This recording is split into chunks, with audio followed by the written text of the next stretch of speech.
Capítulo 1333.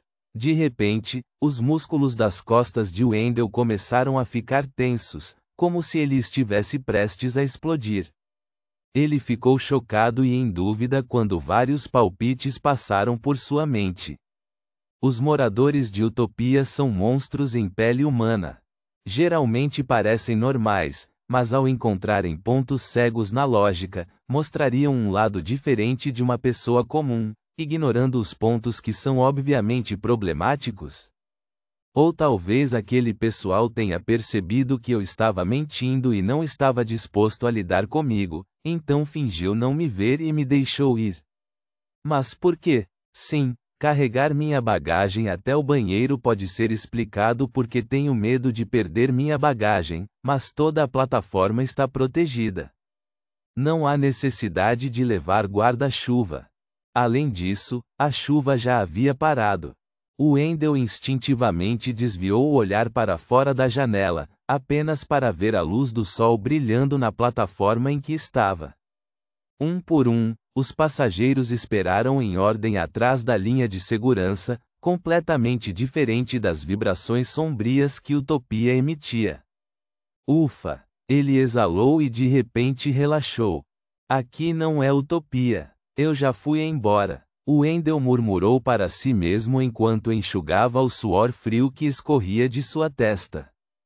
Quando se lembrou de seu descuido anterior, foi como se tivesse caído em um pesadelo do qual não conseguia acordar, por mais que tentasse.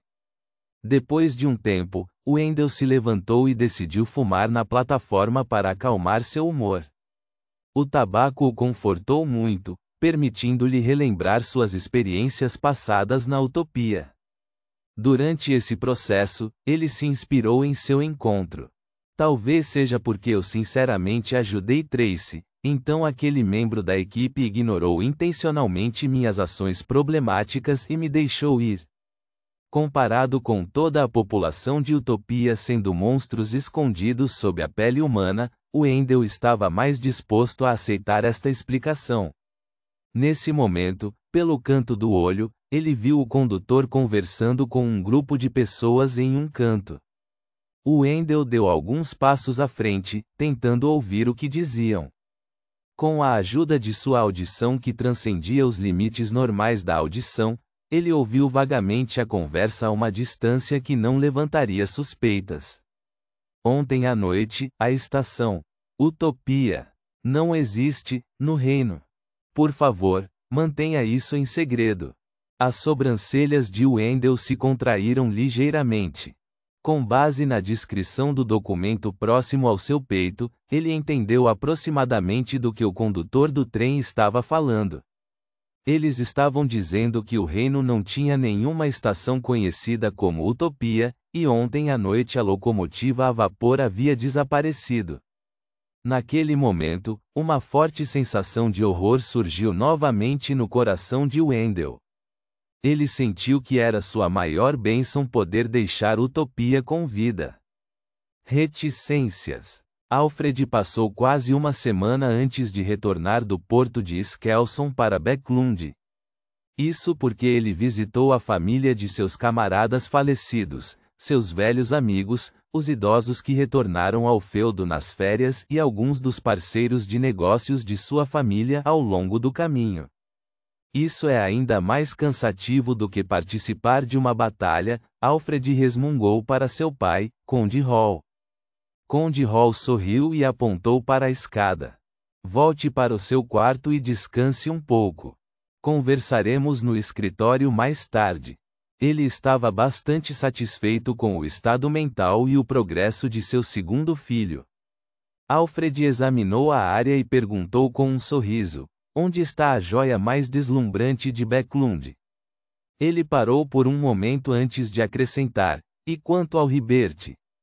Conde Hall riu e disse: Audrey foi para a fundação dela e só voltará à tarde.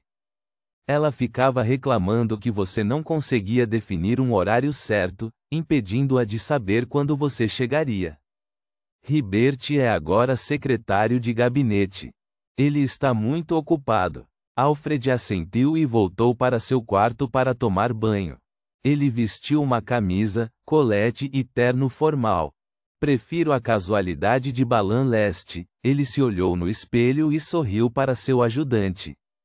Essa roupa faz você parecer mais um nobre, disse seu ajudante enquanto lhe entregava o documento em suas mãos. General, isto é do Mi-9. Mi-9? Alfred destruiu cuidadosamente o selo do envelope. Há um resultado em relação à investigação da utopia tão rapidamente? Antes que pudesse terminar a frase, pegou o documento e o folheou.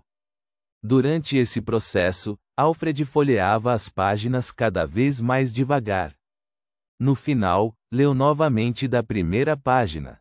O conteúdo principal desta investigação foi dividido em duas partes. A primeira dizia respeito ao membro do Mi-9 que despachou o relatório de Alfred. Ele acidentalmente entrou na utopia e testemunhou um caso de assassinato. Ele conseguiu escapar à força no meio da noite e retornar para a locomotiva a vapor. A segunda era que as ferrovias na Baía de Desi que levavam a Bäcklund não tinham uma parada chamada Estação de Utopia ao longo do caminho, nem havia um porto conhecido como Utopia no Mar Berserk. Os investigadores subsequentes não encontraram nenhum vestígio. Os dois casos não ultrapassaram os limites da imaginação de Alfred. O que o surpreendeu foi a criminosa envolvida no assassinato. O nome dela era Tracy, era dona de um hotel. Ela recebeu educação de classe média e se formou no ensino fundamental. Depois disso, ela se tornou amante de um empresário. Recentemente, estava tentando se libertar dessa identidade. Era idêntica à proprietária do hotel no Porto, Tracy, que Alfred conheceu. Cada detalhe combinado. Como resultado, Alfred determinou que a culpada pelo assassinato era Tracy, a bela mulher que recebeu um certo grau de educação, que era capaz de produzir música triste no meio da noite. Essa é a história dela? Alfred murmurou para si mesmo silenciosamente. Isso fez com que os moradores da utopia parecessem muito realistas. Não era o que Alfred esperava, uma ilusão. Em outras palavras, depois que os estrangeiros partiram, os habitantes da utopia continuaram a levar suas próprias vidas.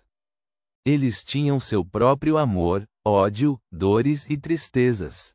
Eles tinham todos os tipos de experiências. Além de utopia parecer não existir no mundo real, era semelhante a qualquer cidade comum do reino de Loen. Talvez a utopia seja real. Todo mundo lá é real. Porém, se alguém quiser entrar na cidade, tem que estar no lugar certo na hora certa. Alfred assentiu indiscernivelmente e guardou o relatório de investigação que recebeu do Mi-9. Para ele, mesmo que o assunto terminasse aqui, ele não tinha intenção de investigar mais. Era preciso saber que, no continente sul, ocorreram inúmeros incidentes e fenômenos bizarros. Se alguém fosse muito curioso, isso só lhe traria um perigo maior do que imaginava.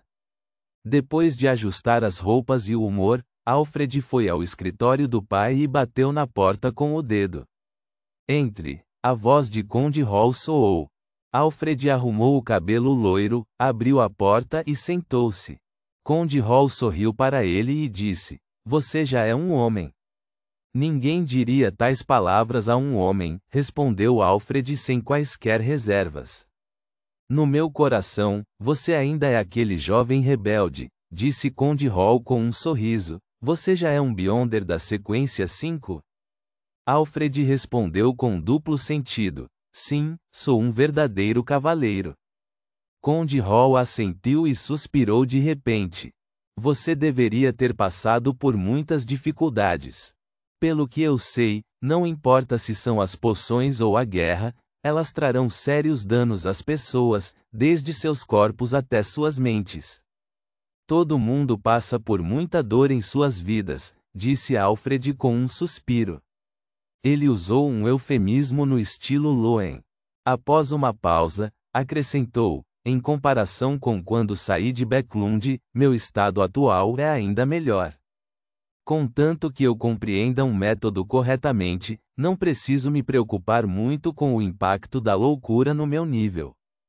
Conde Hall não continuou com esse assunto e, em vez disso, disse: sua irmã também se tornou uma Beyonder.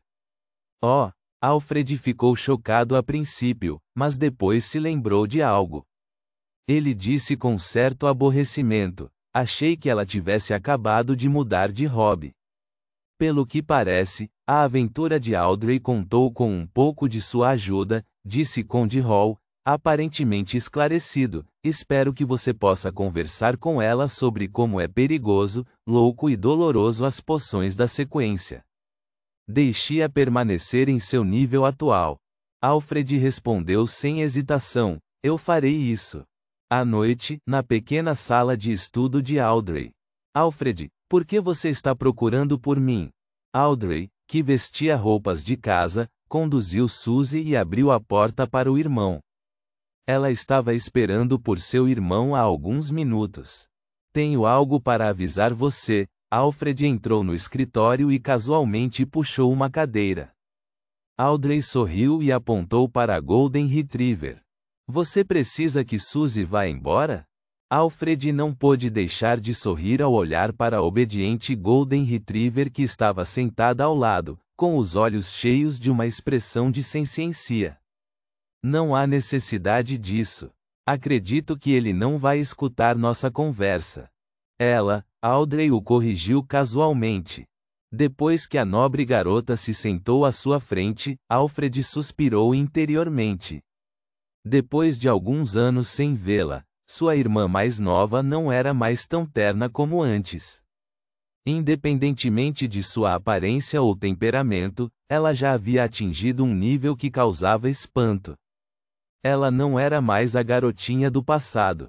Alfred retraiu o olhar e perguntou casualmente: ouvi dizer que você se tornou uma Beyonder? Sim, Audrey assentiu francamente. Alfred planejou originalmente perguntar que sequência ela era, mas depois de pensar um pouco, sentiu que era muito direto. Seria fácil começar uma discussão, então ele ponderou sobre suas palavras e disse: você deveria ser uma Beyonder do caminho do espectador, certo? A salamandra do arco-íris tem poderes semelhantes. A salamandra do arco-íris foi um presente de Alfred para sua irmã. Depois que Audrey deu uma resposta afirmativa, Alfred brincou: você pode fazer tratamento no domínio da mente agora. A maioria dos Beyonders, inclusive eu, precisa de ajuda nesse aspecto. Sim, esqueci de dizer que já sou um sequência 5. Paladino da disciplina do caminho do árbitro. Audrey franziu os lábios e sorriu. Sou uma psiquiatra qualificada que passou por treinamento profissional. Você pode verificar isso com o pai e a mãe. Ela já está na sequência 7. A expressão de Alfred gradualmente se tornou solene. Audrey, devo lembrá-la de que as poções não trazem apenas força. Dito isto, ele fez uma pausa e observou a reação da irmã. Ele percebeu que Audrey não estava nem um pouco impaciente e estava ouvindo com muita seriedade. Toda poção contém loucura que pode levar à perda de controle. Já vi situações semelhantes antes. Mais de uma vez. Aconteceram com meus inimigos e aconteceram com meus amigos. Ninguém é poupado. Alfred reuniu suas experiências em Balan Leste e começou a explicar os perigos da poção em detalhes. Durante esse processo, ele percebeu que sua irmã, Audrey, não era a única que ouvia com atenção. Além disso, Suzy, a Golden Retriever, parecia extremamente quieta. Ponto.